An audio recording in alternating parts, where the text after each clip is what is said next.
very much, Najira. Good morning, everyone. My name is Jama. I am from the Gambia, and I'll be moderating the panel on women on the web. As Najira said, we'll be hearing from women who are leveraging the web to do amazing work on the continent. And this cuts across so many sectors and so many fields, including politics, including social work, civic activism, political activism, issues around governance. I will let them tell their own stories on their own, and I will just guide the conversation. Yesterday, we had questions around discussions regarding women's rights online. How do we talk about the experiences of women online? And I believe this is the panel where we'll be hearing some of these experiences. I believe if we went across the room to talk to everyone, we all have our different experiences, and there would be as many stories and as diverse stories as we are here today. But we'll hear from our panelists, and then we'll allocate time at the end of their interventions for people from the audience to also contribute their comments. Am I pronouncing it right? to share their experiences as well, ask any questions you may have. So I'd like to invite my panelists. I'll start with Chantal, Naré, to come up on stage, and we'll kick off the conversation. Jemila, Abdulai, please. Sorry.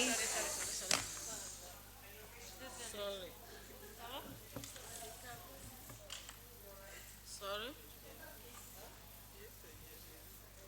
Thank you.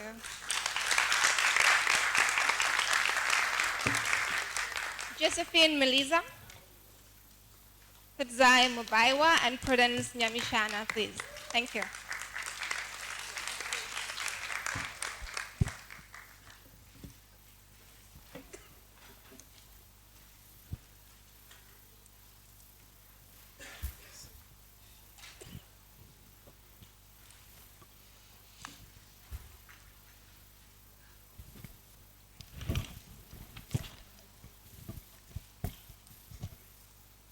So as you can see, this is a very, very powerful panel. Yesterday, I was just thinking to myself how sometimes you go to conferences and we're exchanging business cards, but here people are exchanging Twitter usernames. And we're already adding and connecting with one another online. And when you look at the ladies on this panel, they're all very active on Twitter. You check the hashtag for the summit, you'll see some of the contributions they've been making throughout day one of the summit. So today we get to hear from them, their specific and personal experiences as women using the web to promote the work that they do. And what better way to open up this panel than to ask what their experiences have been. So to my panelists, if you had to describe your experience as a woman online in one sentence, what would that be and why? We'll start with Chantal. Merci, Jama. Moi, en tant que femme activiste, je vais juste me présenter. Je suis Chantal Naré du Burkina Faso, du pays des hommes intègres. Je suis activiste, africtiviste et blogueuse 226. En une phrase, quelle est mon expérience en tant que femme activiste? J'ai envie de dire, pour moi, être femme activiste dans un pays comme le Burkina où il y a beaucoup de stéréotypes, pour moi, c'est juste être sexy, être une femme brave, être une femme qui peut révolutionner un monde où il n'y a que des hommes qui ont la parole. Good morning, everyone. My name is Jemila Abdulai, and I am the founder of a blog turned digital platform turned company called Circumspecte.com. And I've been in the digital space for over 11 years. I run a business now. I do a lot of trainings on digital marketing, social media, but I also do a lot of online advocacy and have worked a lot on in the space of democracy and just raising awareness about economic development issues in Ghana and across the continent. And for me, I would say that my experience online has been liberating. Good morning, everyone. My name is Josephine Miliza, and I am from Nairobi, Kenya. I am a network engineer, and currently I'm working on access and affordability around internet for low-income communities. I am the project lead for TunapandaNET, a community network in Kibera, Nairobi, Kenya. I would say my experience online has been inspirational. When I joined university, I started out doing food science. And after one semester, I decided to change my course to computer science. And that was because I saw a video online of women in tech who are using tech to change the world. So I decided that I wanted to take that up. Yes.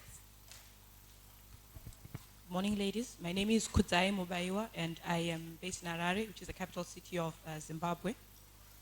We have the best climate in the world. And I'm a banker by profession, so that is the background that I have. Nothing at all to do with tech in terms of learning. I literally just found myself in tech spaces because of enthusiasm. So I literally just converted my career from banking, like core mainstream banking, to economic development. And I've been in that space for the past 7 years.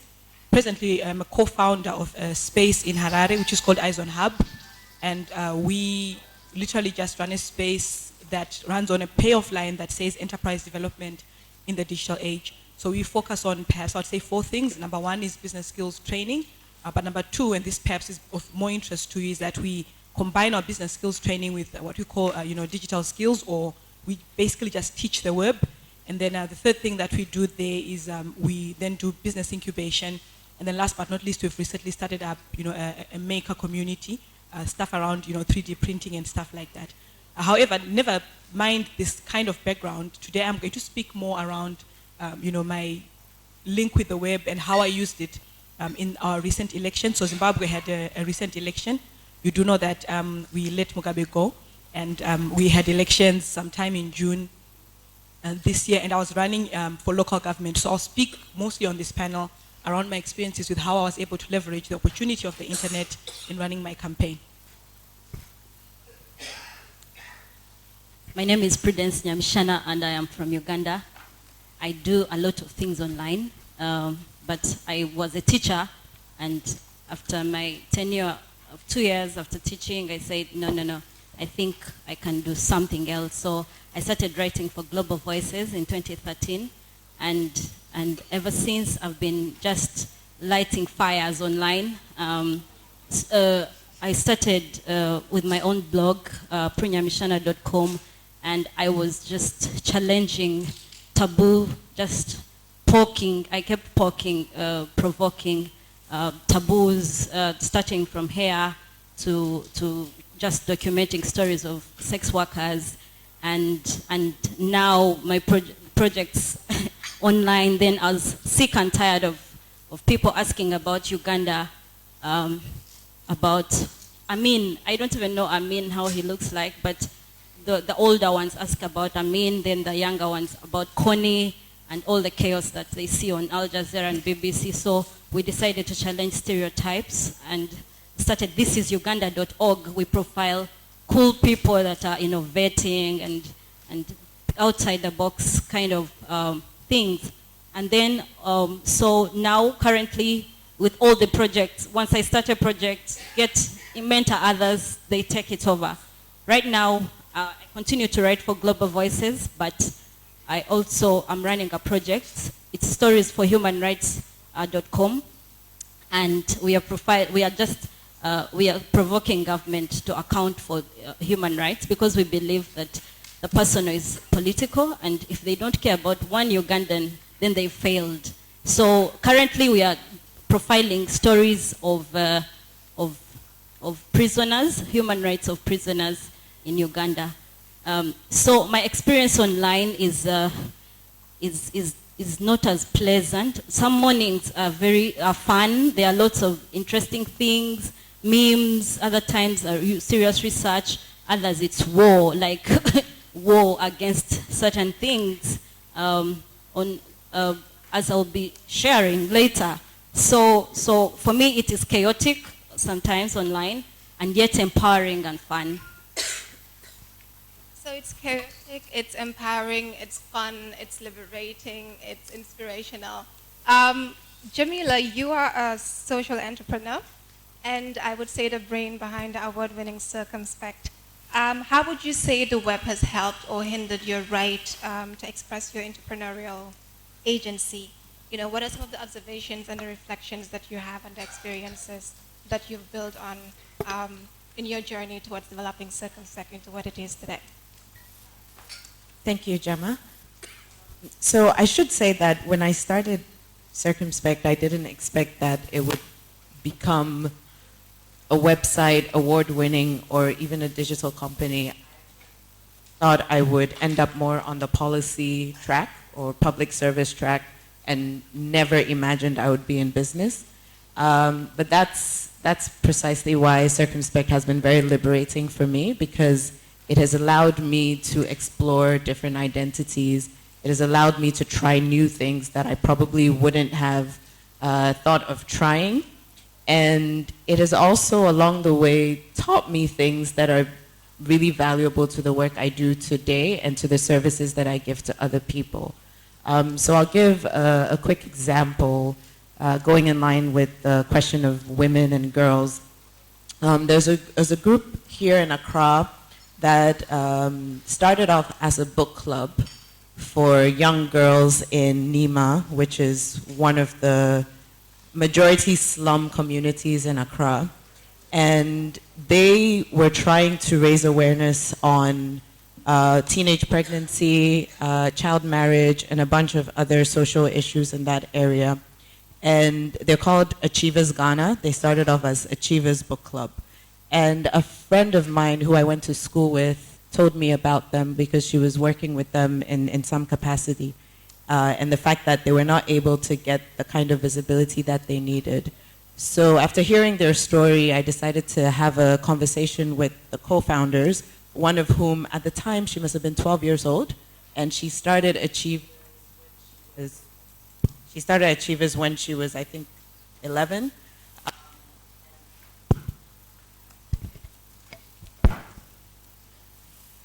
So she started Achievers when she was about 11 years old.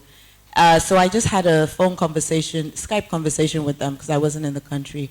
And she was telling me about how, because of poverty issues, her family was kind of pressurizing her to get married. And this is in Accra, an urban city in a country that a lot of other African nations look up to. So she decided to start Achievers kind of in defiance of what her family was asking. And it eventually grew into, we talked about safe spaces, a safe space for young girls to be able to connect with each other and learn and so on. So after having that conversation, I wrote up an article about them. And basically, this was in 2014, asked our readers to contribute so that we could help sponsor the scholarship of some of the girls who were in this school. Because once they finished primary school, moving from primary school and junior high school to senior high school was a problem because already they didn't have money. And we were able to raise $2,000 in the space of 10 days.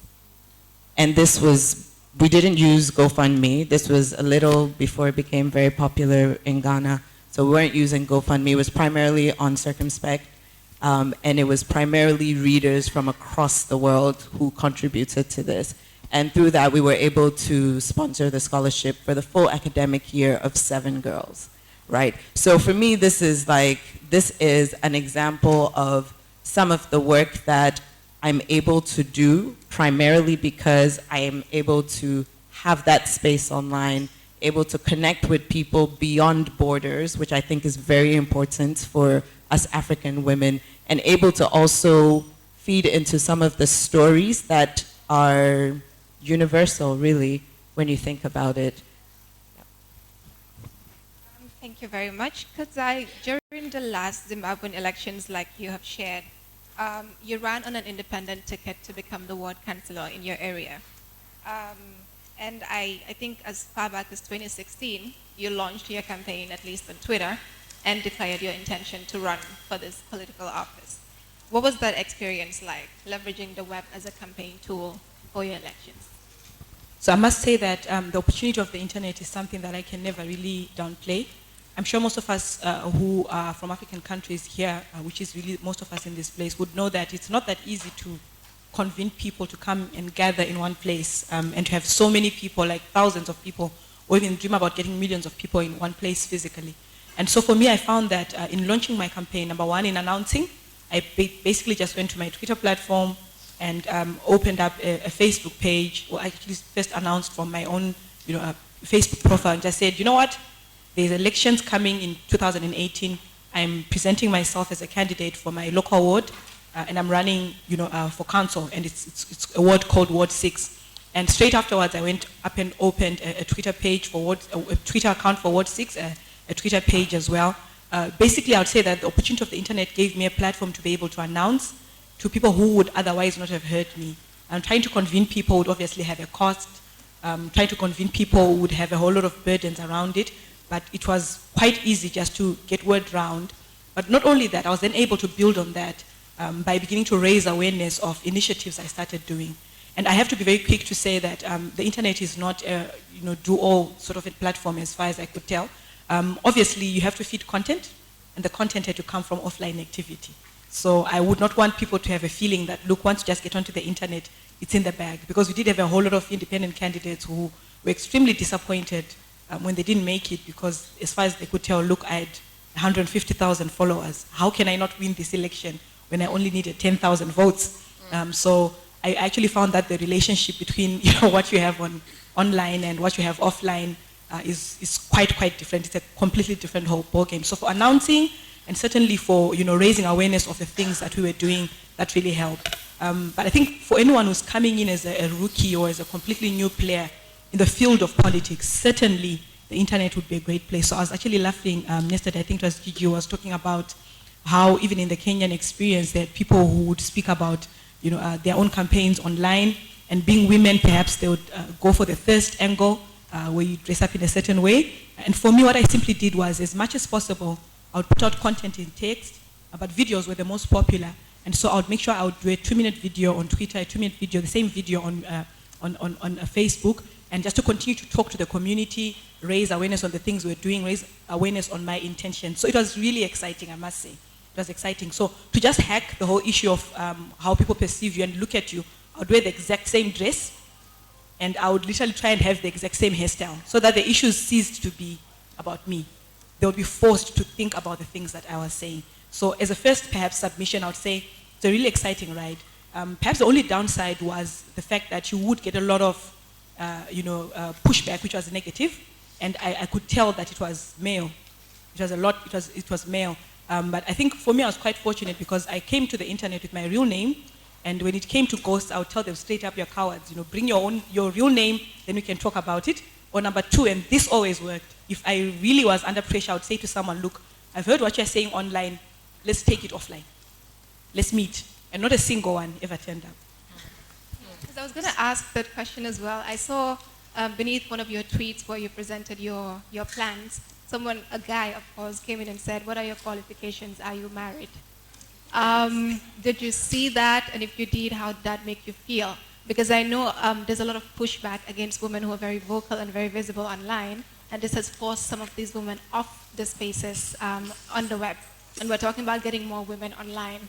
How did you feel about that, and how do you, well, you've given an idea, a little bit of an idea on how you address these issues, but those things that are very, very sexist, and you're only getting this because you're a woman trying to disrupt spaces that are traditionally masculine, how did you manage that situation? I think in my case, what really helped is you don't have to go in knowing that you have to develop a skin. So you cannot be able to try and deal with every single troll. You spend more time with them than you spend on the ground. So one of the wisdoms that we learned was to just simply ignore them, unless they persist. If they do persist, unfortunately for them, I'm a bit of a queen of clapbacks, so I kind of enjoy dragging people. So once in a while, I would pick one. You pick one, you make an example of them, the other ones just, stay away. So I do recall, like you've highlighted, someone says, what are your qualifications? So I started as far back as 1989 when I was in kindergarten. I listed where I went to kindergarten, what were my favorite foods. There I put in my primary school achievements. Until someone says, don't you think this is overkill? And I said, you asked for my qualifications. You asked for qualifications, we give you qualifications. And I think it does help a lot, I think, to be humorous. Don't take things in stride. Don't internalize every single thing. I do happen to be married, and my husband says I must say I'm happily married, but I must say that for me that was really never the issue. It has nothing to do with what I was trying to do here, which was to solve for my community, difficult and important problems. In fact, I remember doing a thread because one of my fellow, candidates who happened to be an independent, her name is Kudzai Mahere, was quite dragged, much more than us, because she's a lawyer, she's a successful woman, and she was doing very well, at least online. I remember writing a thread on Twitter in which I began to highlight how in my specific ward, we've had the same guy for the past 15 years as councillor, and he's not done a single thing. And I concluded that by concluding that the reason why he is not performing is because he's married. And that really upset a lot of people. So like her, I was trying to light a fire and just trying to bring out this point that it's neither here nor there. It has a lot to do with someone can bring to the table, married or not. What matters is really how someone can come through and make a difference in the lives of people. I'm sure we hear a lot of these stories everywhere. We all might have encountered these stories. Perhaps if there are any of the other panelists who are aware of situations where female politicians have been, harassed and abused and have been on the receiving end of a lot of negativity and toxicity online, would you like to share as well before we move on to the next question? So recently in Uganda, a man, 22 years old, was jailed for stalking and harassing a member of parliament, a female member of parliament. And the newspapers were reporting boy jailed for love messages to member of parliament. And that didn't go down well with us. So we started a campaign, Harassment is Not Love. And we tweeted day and night and held meetings, and then we were challenging journalists because there's a lot of sexism in the newsroom in Uganda. And so some journalists, I don't know, they can't get it. But then the judge also started getting it. Then there was a church group that started release the guy and say, oh, those crazy feminists or stuff like that. So, but I'm glad to say he was granted bail, but last week he was sent back to jail. Yeah, and it is happening because she's a high-profile person, and it's a gateway for us. Yeah, it is opening a gateway for this online conversation. Because in the past, if me, a blogger, went to say I've been harassed, I would be chased away and say, no, accept love. In fact, I was being stalked by someone, and I told my landlord, I said, someone is stalking me. My landlord said, oh, I'm happy for you. You're going to finally get married. I was so mad, yeah? Then I had to take my personal initiative. Because when you go to the cyber security unit, it's one in the whole country. They'll take you in circles. But I'm glad the conversation is happening. Do you have any further experiences to share?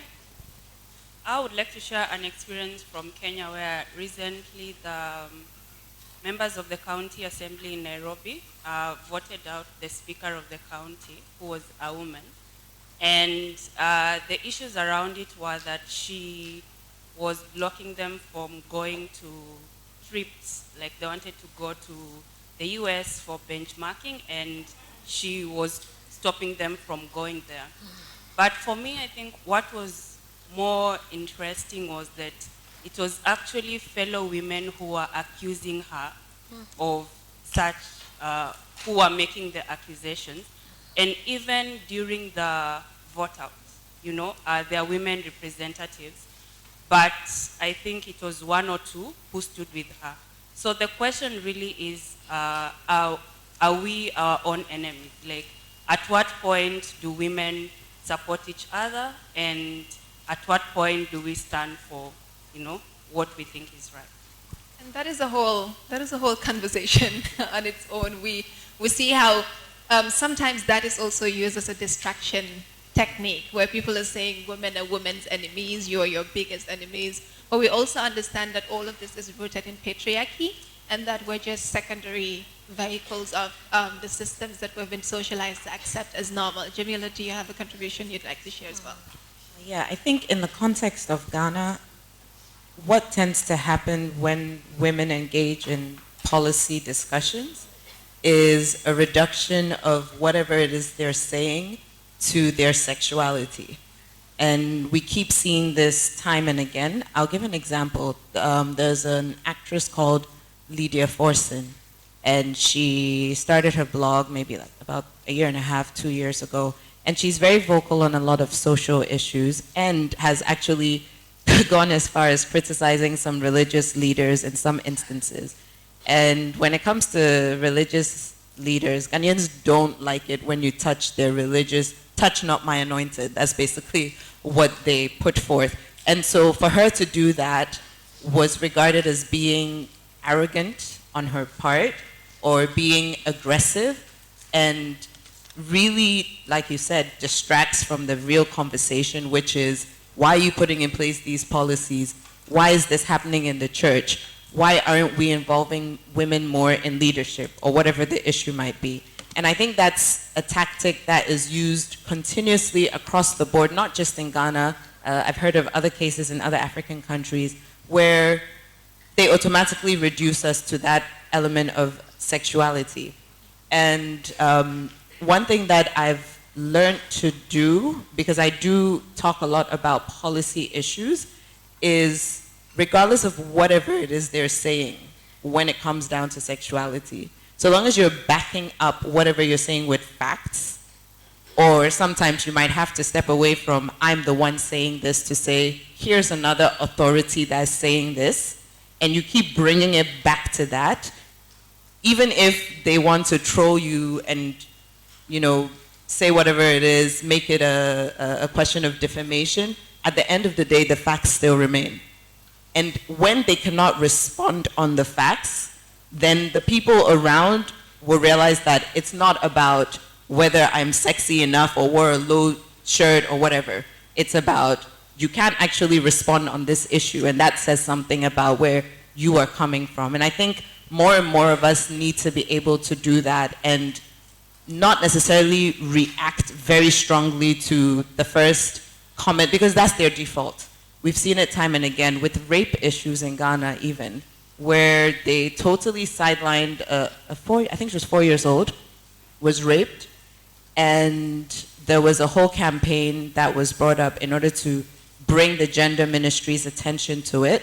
Our gender ministry in the past few years has been very iffy. They don't seem to know what they're doing. So online activists have really shed light on these issues, but you still keep having the same thing. How can you start asking, what did the 4-year-old girl do? Why was she in this space?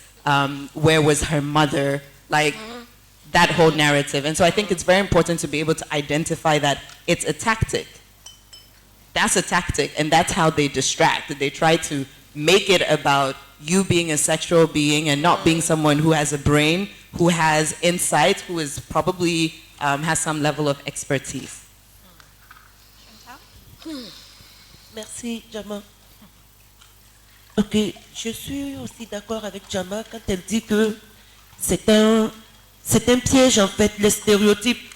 Mais pour ajouter à ça, moi, je dirais que, en fait, les femmes aussi, souvent, on est nous-mêmes celles qui activent cela. Parce que j'essaie de voir un peu dans le climat digital où je suis au Burkina Faso. On nous a beaucoup enseigné que la femme, elle devait être en arrière. La femme, c'est celle qui ne devait pas du tout prononcer une parole. Je prends un exemple. En 2016, j'étais au Niger et on était le 2 février. 2 février, si je ne me trompe pas.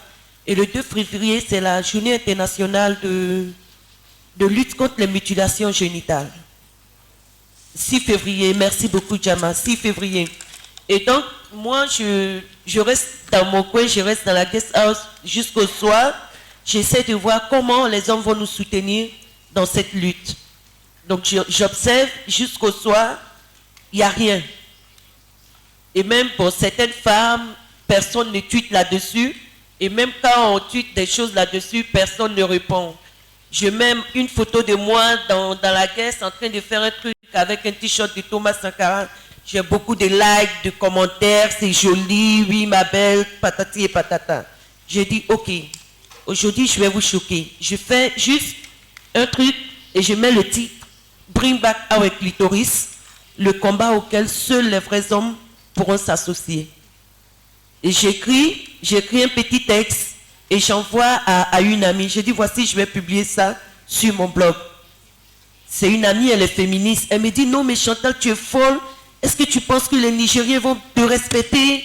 Comment tu penses que toi, en tant que femme, tu vas écrire un article comme ça, Bring Back Our Clitoris, et le monde entier va voir ça, tu te vas voir, Facebook va voir. J'ai dit, ok, pourquoi je mets ça? Quand c'est le 8 mars, je vois des hommes qui mettent des tabliers, ils sont dans les cuisines, ils sont ridicules, ils mettent des perruques, ils vont au marché, ils achètent des choses, ils disent, aujourd'hui on soutient les femmes. Ça c'est le 8 mars, après c'est fini. J'ai dit, mais on n'a pas idée que ces hommes-là sont en train encore de nous rappeler que notre place est à la cuisine et non auprès d'eux dans les entreprises et partout où on peut prendre des décisions.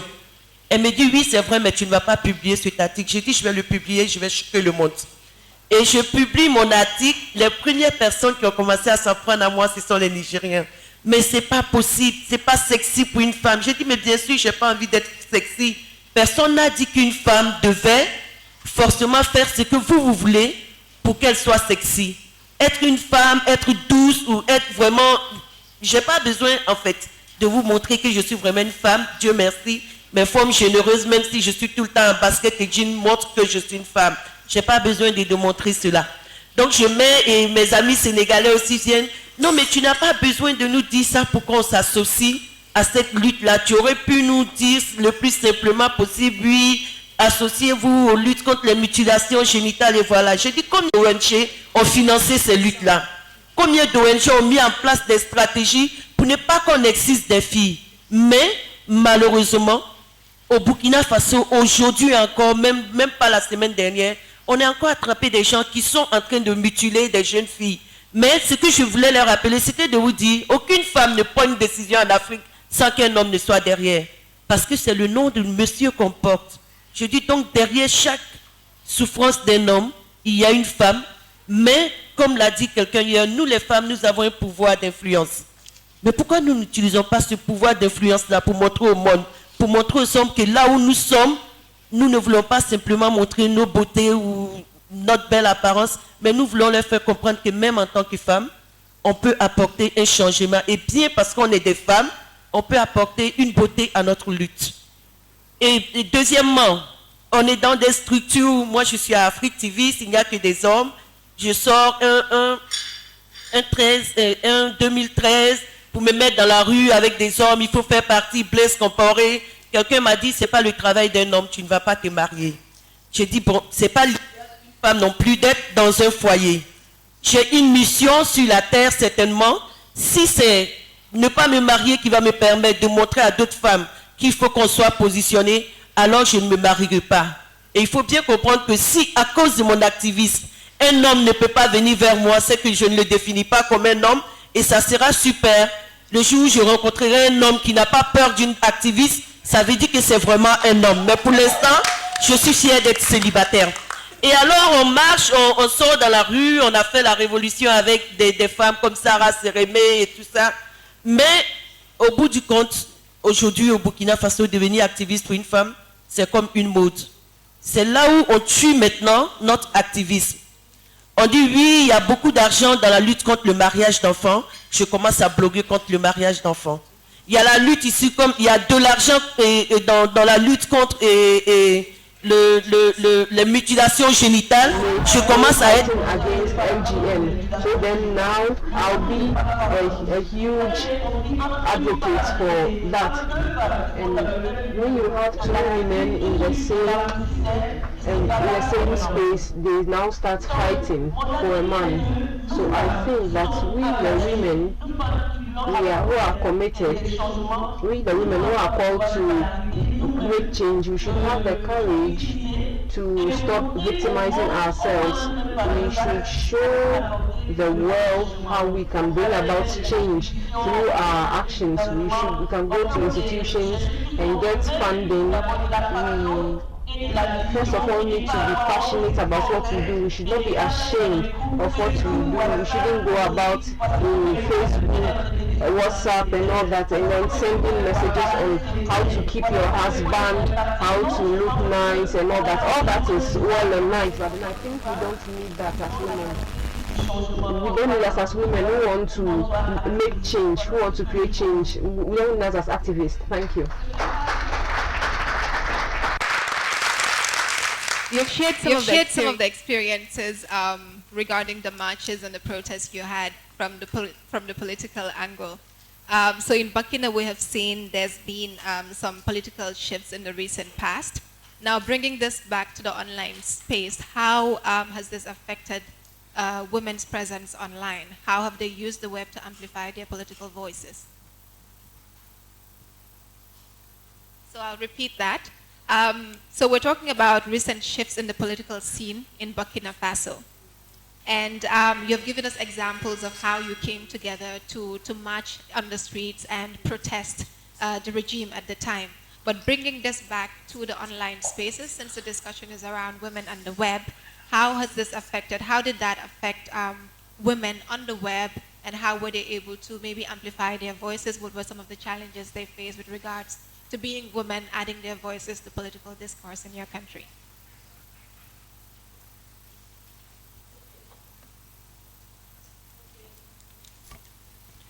Et avant, on pouvait dire que la femme burkinabé avait un peu honte de se positionner d'une certaine façon.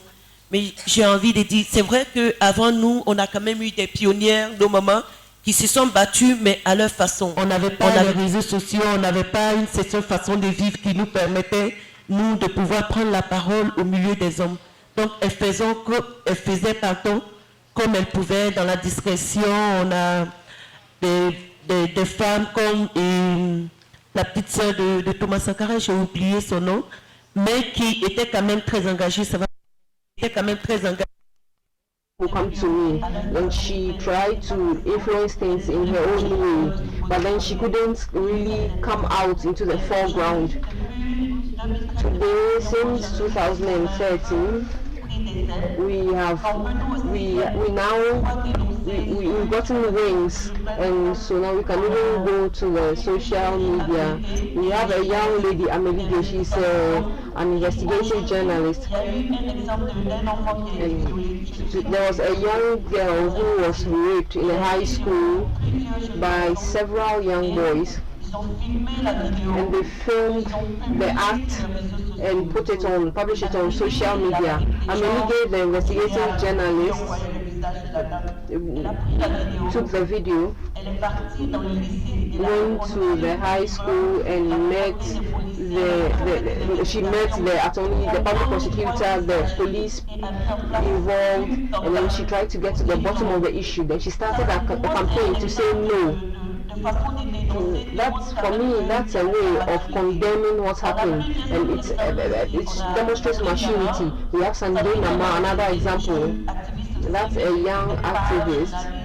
She's not a journalist, but then she has her own way of doing it. She takes children out of the streets. In Côte d'Ivoire, we have people called microbes, they are germs. They are children and they call themselves germs or microbes, and these are children, and so this activist said, no, don't call these children microbes or germs. They are children who have been left behind by the society. They are insulted, that they are called thieves and all that. That child, those children involved in that, did not ask to be brought into the world. It's the society that has rejected them into the streets. She gets resources or funding, and then and with that she tries to feed them. Today we have a minister of women, who is women's affairs, who is very involved, and she made a call to take all these kids out of the streets. The minister was on television yesterday talking about how the project is going on. They are going to get all the children and then mobilize volunteers and resources to take them to school and educate them. There are a whole lot of examples. So we need many women's bodies and institutions to condemn and then also to act. We have the Association of Female Lawyers who have come out with certain initiatives to help women who have been victims of violence. We also have some departments that are helping women to better use the internet and be digitally savvy. And so by 2020 we would like there to be women to run for elections and to take up positions and be in decision-making posts. In 2020,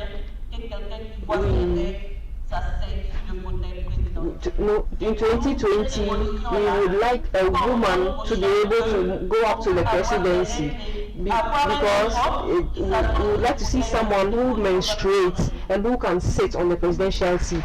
Thank you.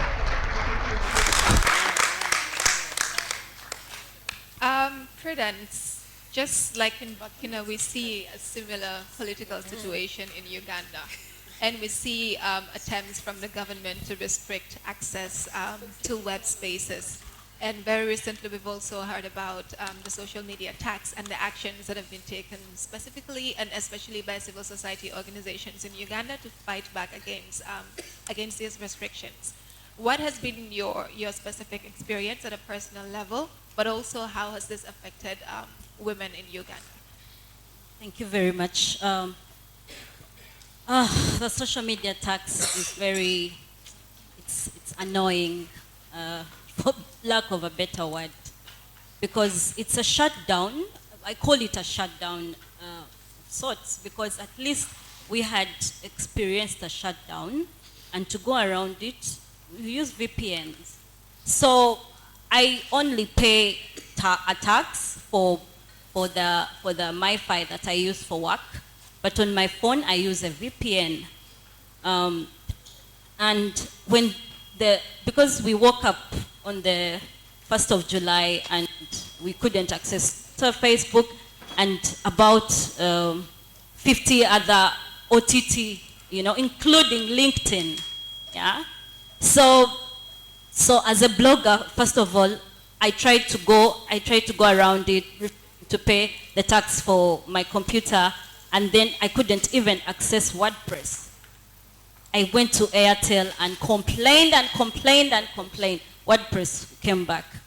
And then I even took it offline and went and told them I'm going to change a service provider because this is my blog, this is my life, this is my expression, and WordPress came back. But not every woman has the luxury, and especially that there was a critical mass that was gathering. I was speaking to women, low-income women, market women, and we were asking them, I was with Susan, and we asked them, what is the internet? They told us, Facebook, WhatsApp. That is where many women, even including this room, most of us were introduced to the internet through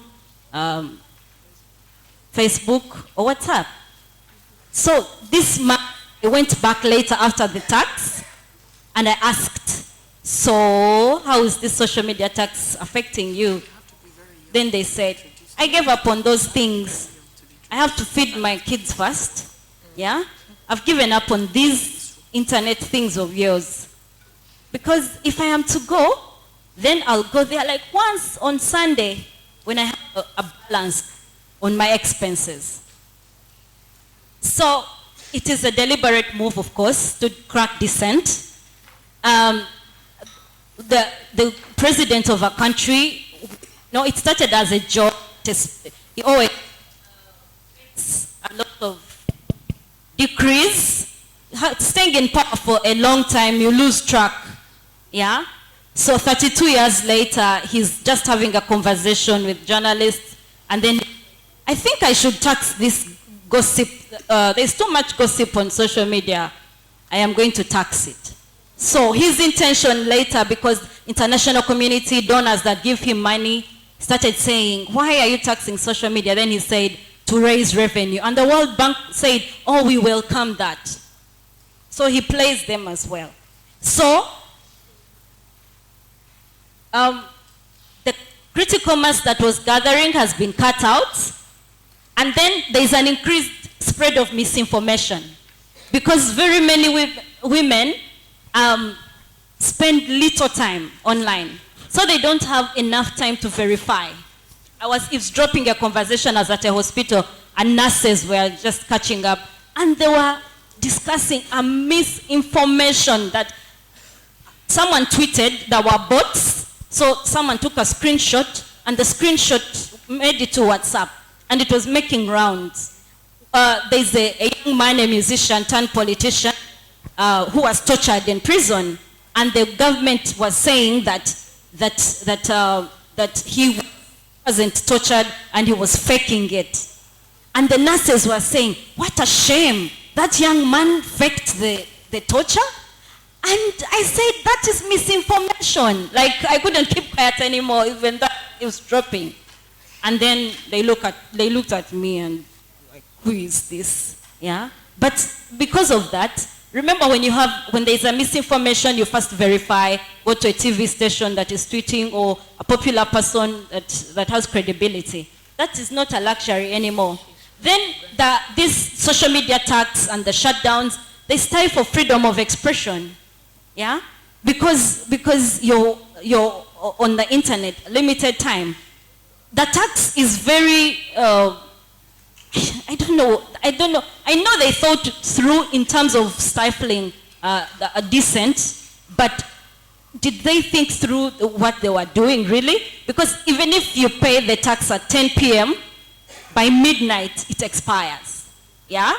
So if you've been busy the whole day and decide, oh, I need to catch up on what's happening on the internet, even if you load at 10 p.m., it is off. So, and then I kept asking when I was preparing for this. I was at a restaurant, I asked the waitress, how is this affecting you? She said, I have a very tight budget. These 200 shillings we pay every day is simply annoying, and it is repetitive. Huh? And so even women's rights organizations, they don't know what to say because it's a political thing. They struggle. You can see from the other side of Twitter, they are struggling to take a stand. Yeah? So of course, then innovation has also been stifled. Yeah? We have so many women that were innovating, bloggers that were writing, more political bloggers were coming online, but the conversation has sort of reduced. And the conversation in WhatsApp groups, like Women of Uganda WhatsApp group, which has about 300 people, you find there are voices that have dropped off. In my own family group, there's my sister that disappeared after the tax.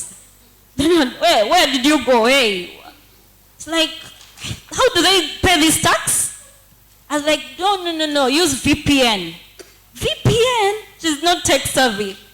And so it was a hassle to bring her back online, but still, she forgets that the tax has expired, and then she shows up like 3 weeks later. Yes, she was very vocal on the family WhatsApp group. So definitely, women have been cut out. Yeah, but we know what the intention was. We know what the intention is. It's to crack down on dissent. But it's funny that the noise seems to be growing. Yeah?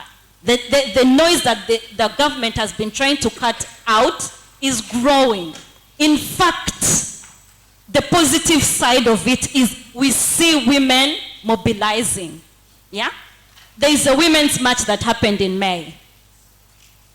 43 women were murdered in the last 2 years. And we are thinking, oh, maybe it's a serial killer going around. But then we realize that, no, this is a political thing. There is no political will to bring justice. And then women led by Stella Nyanzi, I don't know, some people in the room know Stella Nyanzi, and Trisha Twasima, they started a hashtag, Women's Lives Matter. And then we were hoping it would be 1 million women, but still we couldn't catch 1 million women. First of all, there's self-censorship, yeah, and the police, there was pushback because we have the Public Order Management Act, which limits assembly. And so it was tweeting day and night, until they allowed us to go on the streets. Yeah? The politicians say, let the women march, let the women march. And we marched. And it was significant that it happened. And in fact, we've not had reports of kidnaps. And I believe we had to do something. We have more women online, more organizing, more speaking truth to power, yeah? Speaking like there's Dismantle Patriarchy Friday, yeah? Yeah, every Friday we have, it's a hashtag, Dismantle Patriarchy. And that dismantling is from big things, but to also small, trivial, subtle things like a man who you've never met calling you dear. You're like, stop calling me dear, I don't know you. Yeah? So the women, actually, more women are coming up to speak. There is a time we are using the internet to call out abusers. 2 weeks ago, we are calling out a tweet who is very popular, has about 10,000 followers, and he was a rapist. But he was on Twitter like normal. But then girls started coming out one by one, and of course, police doesn't take us seriously yet, but we want to see how to take that. And every time I meet, there are young lawyers who say, I'm not going to go to the bar. I tell them, hey, what are you doing to us? We are bloggers. We are trying to bring out the injustices. We need a mass that will go to court. Because I was interviewing a girl, she's in a detention center just because her parents drove her to the detention center. Yeah? No court, no nothing. I was helpless as a blogger. I just wrote the story. Then I said, I met a young lawyer that doesn't want to go to the bar. I said, you know what? God will ask you why you didn't go to study the bar. Because we need you. We need a critical mass that will help us take these cases to court. Yeah, so the shutdowns have their negative impacts. Yeah, but they've also, the tough skin doesn't just come. Sometimes it has to be tested. Yeah. So amidst like coffee, we are getting the aroma is coming out, yeah, of the heat.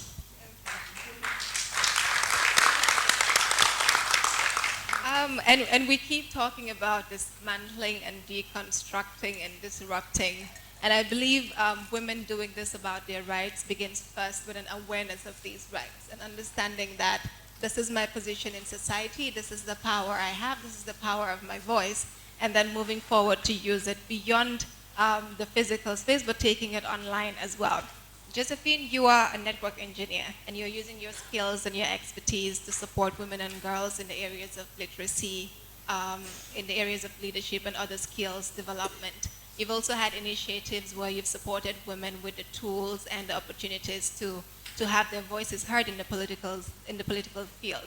Can you briefly share what that experience has been like, and if you can share a specific highlight from that experience too? Thank you. So in my line of work, first of all, we run a vocational training center in Kibera, and one thing we noticed is that despite the fact that it's a free program, more than 70% of the applications are male. So this sort of started my initiative, which is called Tech Dada, and we are working on promoting awareness on opportunities in tech for women and girls. So we were approached by one of our partners to do a training on women, governance, and ICTs. So during the trainings, it was more around like what is the role of the local government and how can women use ICTs to amplify their voices. So first we had to do a training on the Constitution. So what does the Constitution say? what is the role of the county government, the representatives, and as taxpayers, you're actually the ones who are employing them, and so you have a right to question how they're using your funds. So one of the things that came out during one of the discussions was that there were challenges around access to water and sanitation. And the women complained that despite the fact that $10,000 was allocated to address that issue, the Member of Parliament used that money, and the accountability was that he was able to build 7 pit latrines that are not functional using $10,000. So such issues, and then when we went to the office of the Member of Parliament, he told us, okay, we want people to come and participate, but the challenge is when we call these meetings, no one comes for them. And we asked them, so what medium do you use to advertise them? And they said, we post them on newspaper adverts. Who still reads newspapers, especially at grassroots level? So we told them that, okay, the next time you have public participation when it comes to the budget, can you please post it on social media so that the women can be able to access?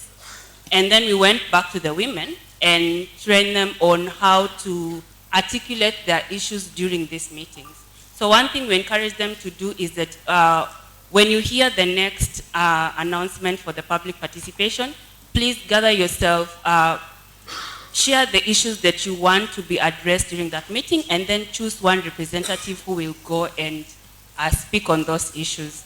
So the feedback was really great because they were able to write down, and so when the woman who they chose stood to present, people felt like, they were organized in the issues, and even when it seemed like they were being attacked, they did not respond in that way and just say, like, we are just here to say these are our rights. One of the challenges doing that for me is getting as many women as possible to speak up, because the inequalities that we see offline are just being transferred online. And so the attacks that women face offline are the same attacks that women face online. And so some would want to speak, some develop thick skin, but others are very shy, and they're like, I'm dealing with a lot, I have to feed my kids. This is not the kind of drama and negativity I need in my life. So, and then also with the, around like the political situations where sometimes you go out and vote, but nothing really, gets done.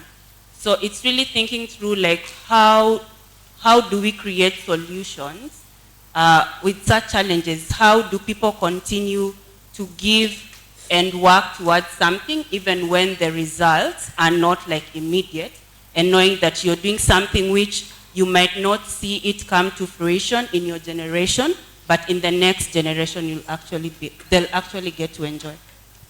Thank you very much, Josephine. So I listened to each of the stories from this woman, and I know we keep saying Africa is not a country, but also Africa is a country, because I hear about internet shutdowns. I think this has happened in Gambia. Attacks on female politicians, this has happened in Gambia. And I'm sure each one of us here has experiences that we're familiar with.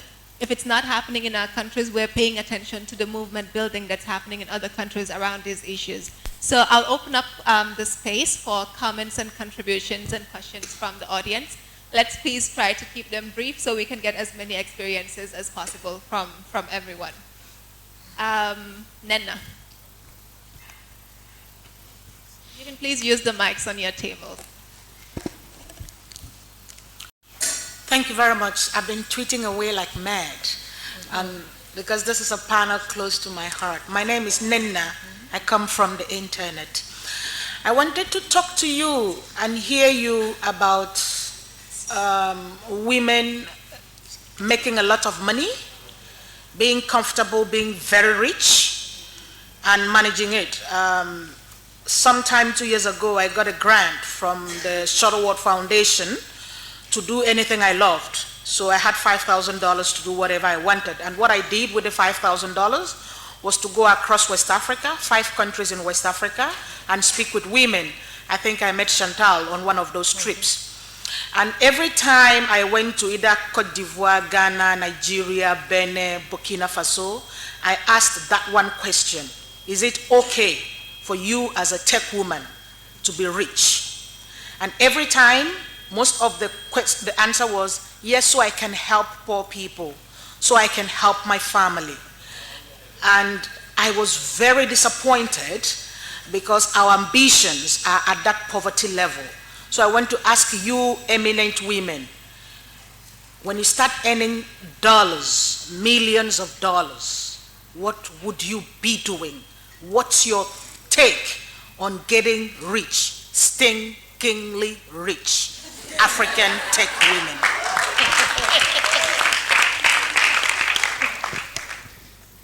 Thank you, Nena. I want to be very rich. I'm not ashamed of it. Luckily, I am the last born with almost zero responsibilities. But I find myself in the slums, helping out, giving women support.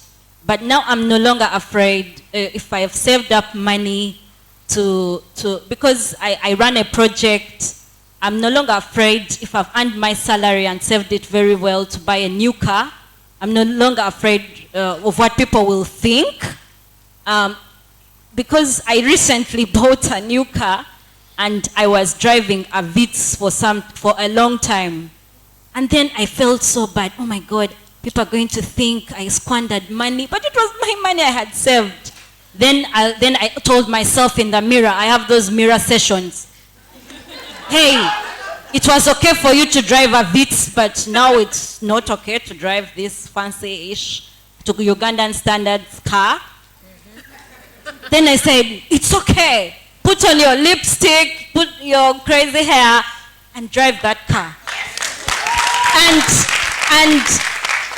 And every Sunday, I go with my car to the washing bay, and I'm seated with fat men. And I'm also either scrolling through. I am not rich yet, but then I realized if you start actually thinking like men, because men take the space. If you go and claim, you see how the man spread in buses? If you go there and take your space, the space is yours. Yes. And when they respect you, when they realize that you are behaving, actually they first are suspicious because the owner of the washing bay later, hello ma'am, how are you? Because one day I even went like at midday, it was a working day, to wash the car. And he was, are you a business lady? I said, yes, I am a business lady. So what I urge women, especially as African women, it's okay to be rich and not to apologize. It's okay to work hard and enjoy your fruit. It's okay to travel, yeah? It's okay to travel around the world, yeah? Last year, I decided I'm going to tag along because I know the calendar. The African Internet Governance Forum is coming, so I apply and then lobby, hey, I want to speak.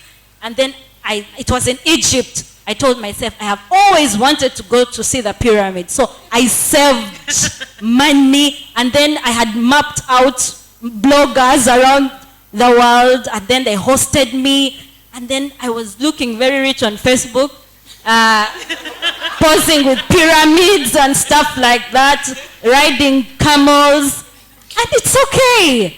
It's fine, and at first I would feel bad. Then they ask me, who is going to marry you?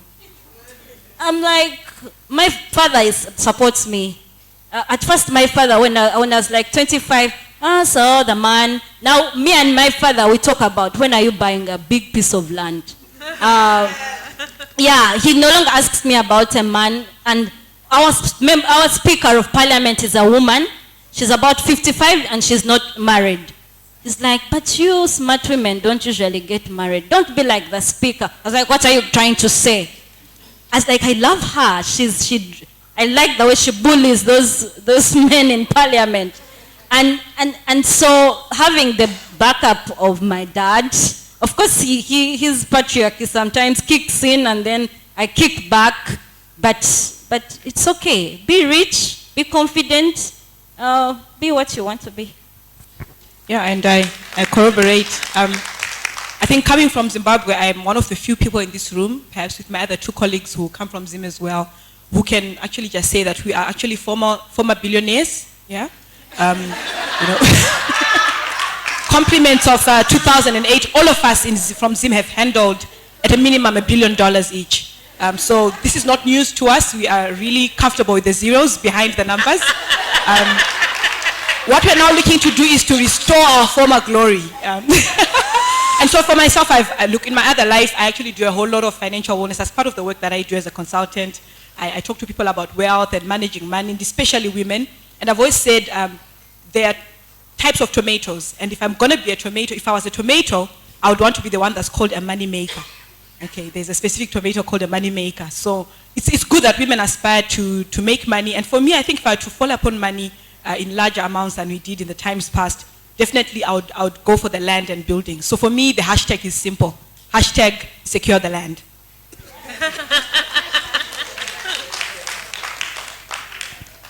I think this is definitely a great question.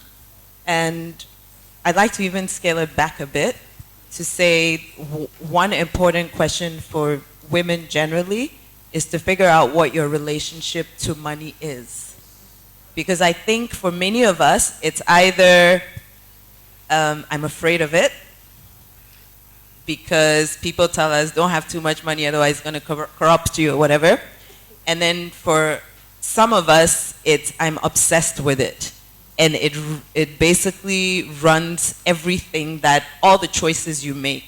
And it also leads to the way that women are defined as being gold diggers, as always wanting something from men or whatever.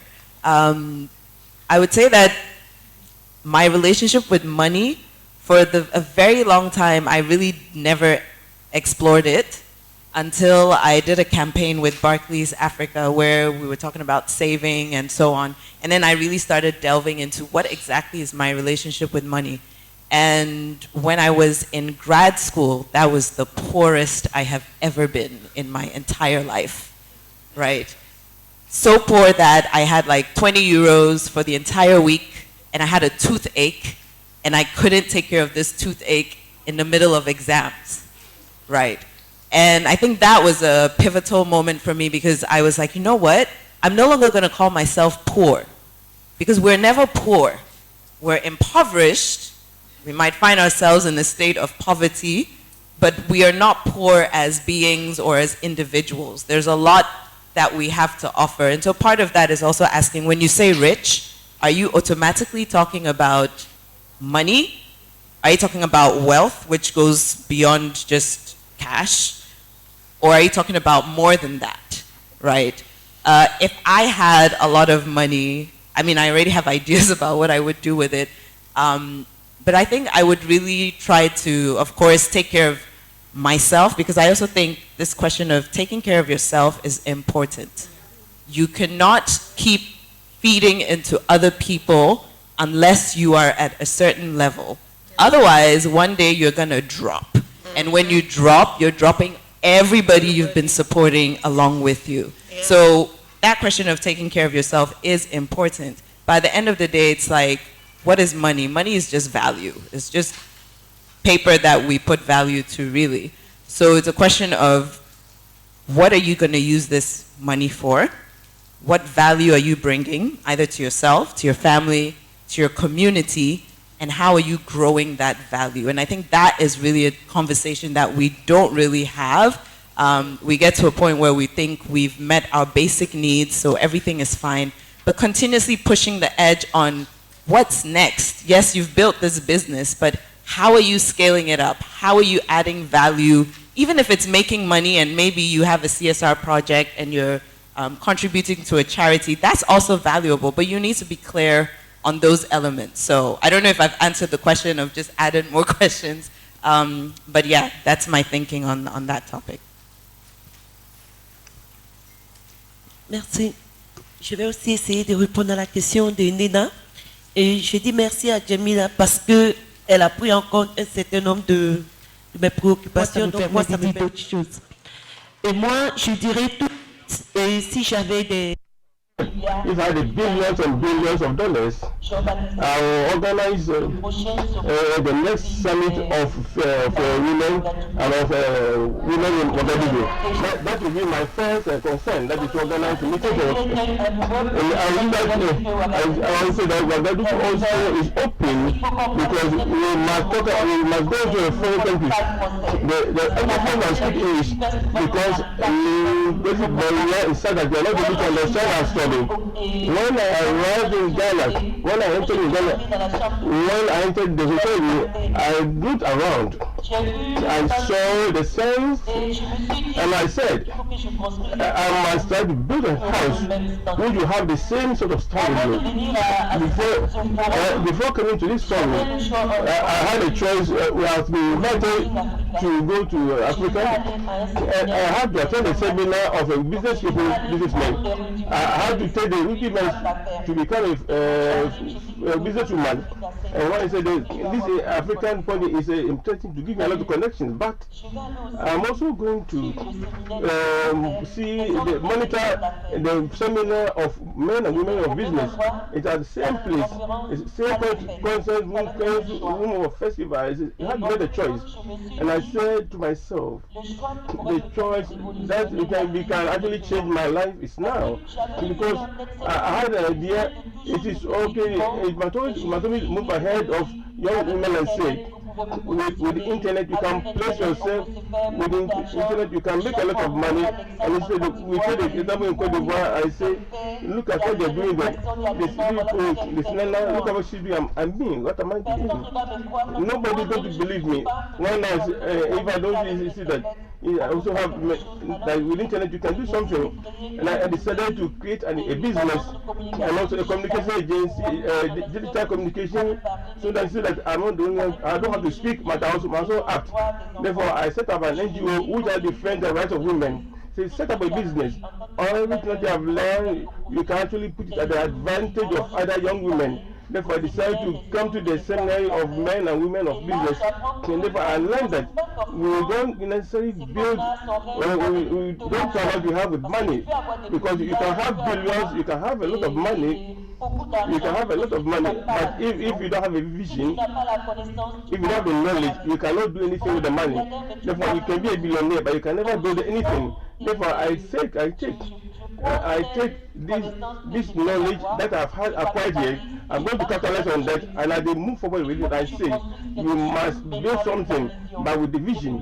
Therefore, with me, the question of giving me within the point of an eye, somebody says to me, you have parents, you have the knowledge, that go with the vision. Today we ask you, if you have money, what will be your vision for the world? My passion is to help a lot of women, I'm not a sexist, but to enable a lot of women to be able to, of our nation, to understand that they need to develop, that they need to be able to play themselves properly. I work in an NGO, I know what it means, mobilizing funds or receiving money from an energy, trying to working in the area of policies of these NGOs. Therefore, for me, if I have billions, I would say that myself, I must be this source of funding that will help other structures, other nations to know go to stretch their hand to beg for money, to become slaves. Therefore, this mission must be coming to be, must be shown in the idea of every woman, so that when we have we can do something.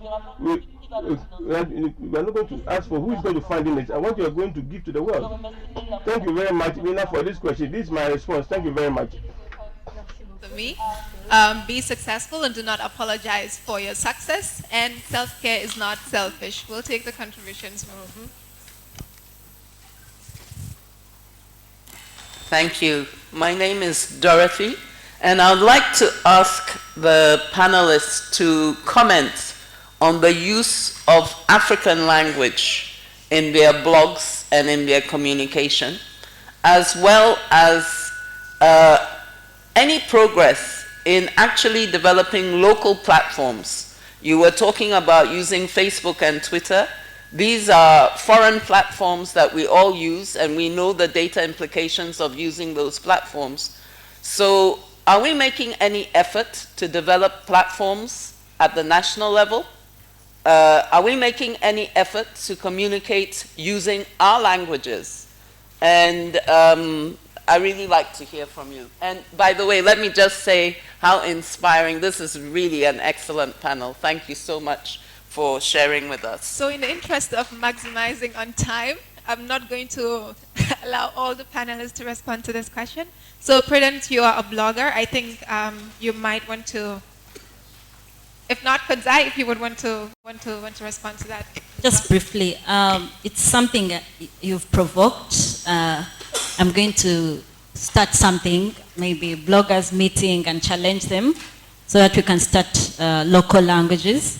But we have started small. We've started with hair. We have a large hair forum, natural hair forum, and it's almost like 8,000 women. And natural hair now is the cool thing. So I know when I introduce the language to the bloggers, they're going to buy it.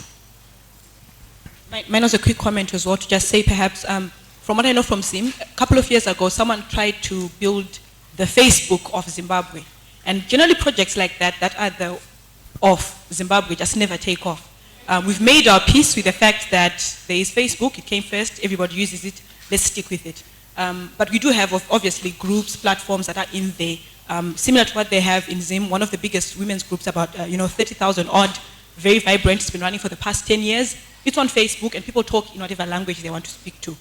Also interesting to realize is that in Zim, right, because we have what are called bundles, the MNOs allow us to buy a bundle or amount of data that allows you just to use Facebook or just to use WhatsApp. More people in Zim use WhatsApp than they would use anything. Right now I'm on a platform that's called Kukurigo, which means a cock has crowed, where they've got literally 35 WhatsApp groups, all of them full. So Guy has got about 11,000 people who are receiving content consistently into WhatsApp groups. So in Zim, most people think that the internet is WhatsApp. And because of that, in the groups that we have, in the WhatsApp platforms, it's normal that people would use their language more than they use any other, language.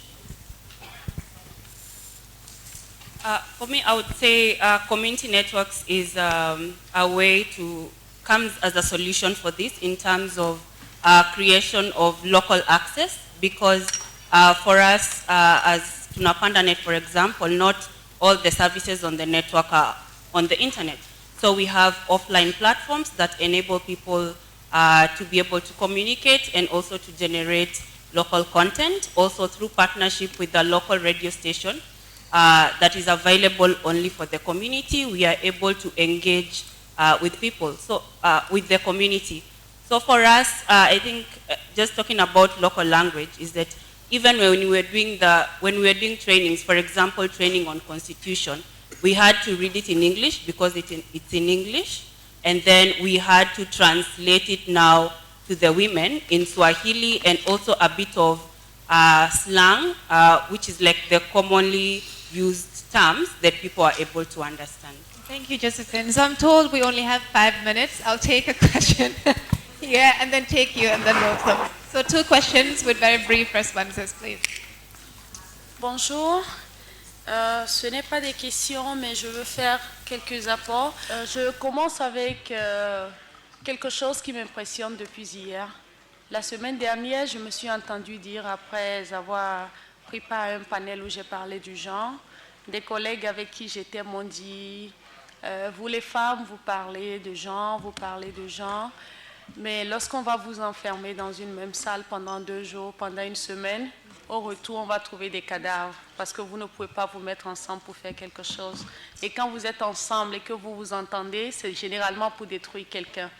Mais depuis hier, je suis suffisamment impressionnée par ce qui se fait ici et je m'en voudrais de ne pas reconnaître l'excellence de cette rencontre. Ensuite de cela, Je voudrais attirer notre attention sur un fait, un petit exercice que nous faisons lorsque nous travaillons avec les jeunes filles. Quand un homme présente un homme, il a l'habitude de dire « il est compétent, c'est un expert en ceci, il a telle qualité, il a telle qualité ». Mais quand on présente une femme, qu'est-ce qu'on dit? Elle est belle, elle est gentille. Je voudrais, en partant d'ici, que nous changeons cette façon de nous présenter déjà entre nous-mêmes les filles, que nous puissions dire « elle est experte dans ce domaine-là, elle est une spécialiste des ICT, elle est compétente dans ceci, dans cela. » Et qu'on mette en arrière notre beauté, notre gentillesse et notre douceur. J'ai entendu des choses extraordinaires, je veux revenir sur le choix. J'ai un professeur de philosophie qui disait « toute notre vie, nous conjuguons le verbe « choisir ». Et donc, tout ce que nous faisons dans la vie, nous avons à choisir. Et notre rôle en tant que femme, c'est d'assumer ce choix-là. J'ai envie d'être activiste, j'assume ce choix avec toutes les conséquences qui vont avec. Et c'est ce que nous devons véhiculer comme message à nos jeunes sœurs que nous voulons tirer vers le haut. Et je finirai en citant Sheryl Sanders qui a dit qu'il y a un enfer spécial, et j'ajoute certainement plus chaud et plus bouillant, pour les femmes qui refusent d'aider d'autres femmes à aller de l'avant. Je vous remercie. Merci beaucoup. So we'll take a last question or comment from here and then we'll close. Okay, thank you. So I was hoping that earlier when you were introducing the panel, you said something about women, putting women down. I was hoping that we'll talk about that, you know, and then also talk about support system for women online and building self-confidence and then low self-esteem. I mean, the internet is full of a lot of different people, and you know, one other thing that I have realized over the year, I started being an entrepreneur in January, and I realized that if, as a woman, I don't know how easy it is for men, but if as a woman, if you don't tell your story the way you want people to tell it, no one is going to hear about it. If you don't put yourself out there, I mean, I've met people here and I've told them about my YouTube channel, I've told them what I do, and I'm always happy to share about myself, because if I don't do that, no one will hear about my story or about what I do. So as women in tech who are using web platforms, once in a while, make sure you put what you do out there. And I was telling someone over breakfast this morning, if you don't let people know, if you don't ring the bell, if I keep talking about Twitter, and you see me anywhere, or you know anyone who wants to do anything on Twitter, I'm the first person that comes to mind. And then we can also try to build that top of the mind awareness, let people know with something online. Thank you very much. I'm sure we're familiar with the proverb that says, until the lion learns to tell its story, the story of the hunt will always glorify the hunter. The lucky thing is that we're not lions, we're women, we have voices, and we can speak for ourselves. And this is what we have started here. We could stay all day sharing stories and experiences, but the beautiful thing is that we have platforms where we're already connecting and we can carry the conversation forward. So just to take your advice, I'd like to thank my incredible expert panelists